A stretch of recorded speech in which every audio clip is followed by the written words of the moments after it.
arrestime dhe të mëhershme, kujtojmë rastin e Sajmir Tahirit, që ka qenë një figurë goxha e rëndësishme në Partinë Socialiste, ka qenë dhe kryetari PS-së së Tiranës. Me kontribute në opozit dhe me kontribute në opozit. Në opozit. Kështu që Partia Socialiste i ka pasur këto goditje dhe ka ditur të dalë edhe fitimtare nga këto goditje. Sigurisht, Kryesocialisti Edi Rama ka kohë mjaftueshëm.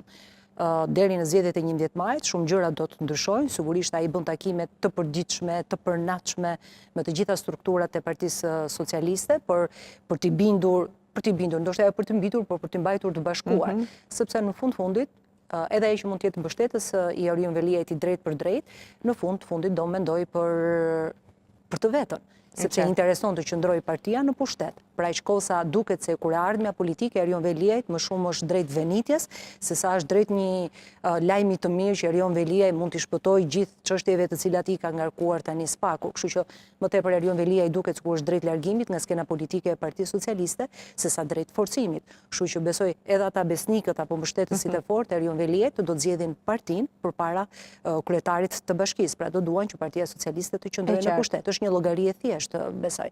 Sigurisht që mund të ketë në radhët e tyre dhe njerëz që kanë qenë dhe janë besnik të fortë Erion Veliaj, që ndoshta mund të qëndrojnë deri në fund këtij qëndrimi, por kjo do të shihet në votën e 11 majit për të kuptuar se sa vota ka lëvizur Partia Socialiste dhe nëse kanë ndikuar mbështetësit Erion Veliajt apo kanë ndikuar të gjithë pjesëmarrësit në garën e 11 majit. Përpara se të kalojmë tek barometri që ka bërë një matje shumë interesante për Tiranën, matje e kryer në muajin shkurt, duhet thënë, është matja e parë për qarkun e Tiranës. Mendon që do të toleroj më saktë Partia Socialiste në thonjza e ka lajm të vjetër tashmë Erion Veliajin në situatën që është në burg. Pra për të e ka thjesht dhe vetëm raportin me drejtësinë dhe është aty dhe letja dali vetëm, mendon që tashmë PS-ja dhe Erion Veliaj kanë dy rrugë të ndryshme?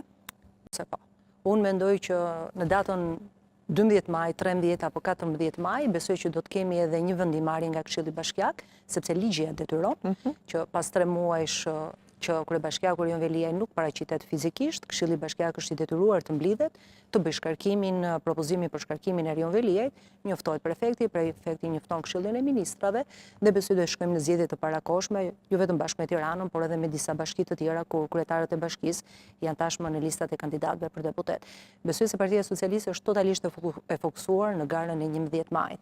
Mjafton të shikosh ligjërimet e kryeministrit Edi Rama, madje ka hequr dorë edhe nga shumë fjali që lidheshin me spakun dhe me drejtësinë, janë minimizuar fjalit që ndrimet, po, kemi vetëm bufin e Kënetës dhe nga ana tjetër kemi vetëm Bashkimin Evropian.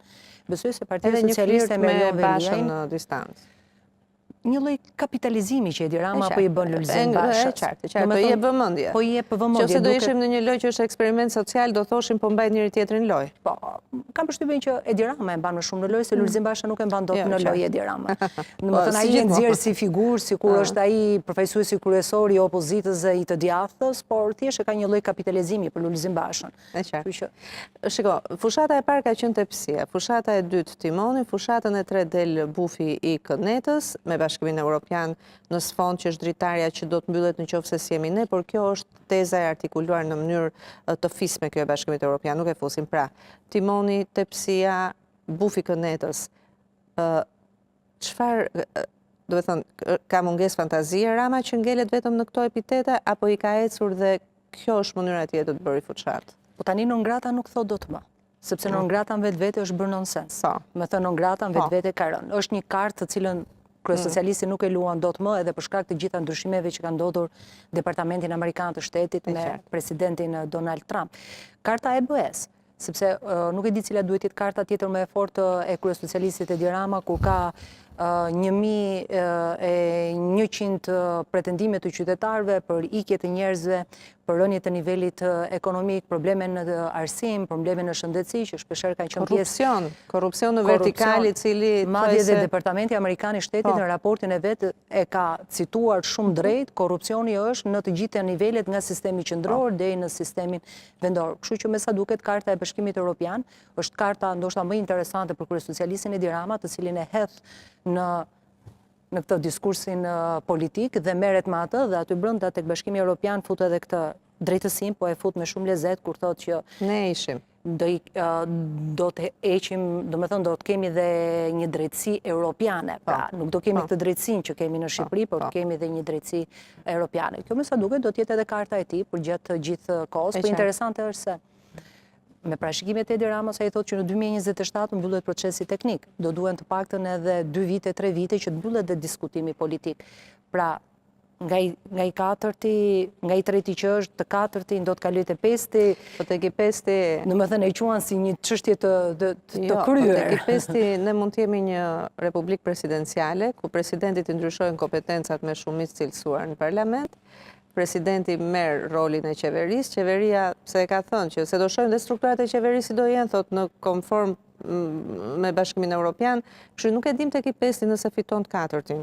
Por mos t'i hutojmë njerëzit që na ndjekin, se ne dy e kuptojmë shumë mirë se merremi me këtë teknikalitet, pra me fjalë thjeshta, po pati 94 vota, bëni ndryshim kushtetues, i ndryshohet pozicioni i presidentit Republikës, merr gjithë kompetencat në dorë, vlerësohet qeveria dhe kryeministri dhe kur zgjidhet president, do të shohim, mund të jetë dhe me referendum, shohim dhe presim dhe shohim pastaj se çfarë ndodh nëse do të ketë 94 vota, kjo do të thotë që ai synon një fitore të thellë. Deri tani retorika është e njëjtë me 3 fushatat e para. Dua të dalim tek Tirana sepse do ta shtjellojmë në një bisedë tjetër edhe gjuhën e fushatës për sa i përket gjithë liderëve, edhe atyre llagëmeve të politikës dhe llagëmeve të fjalorit politik për të arritur tek ideja dhe tek objektivi që kanë. Shkojmë tek Tirana, Barometri ka patur një matje shumë interesante. Ndjekim grafikun e parë së bashku.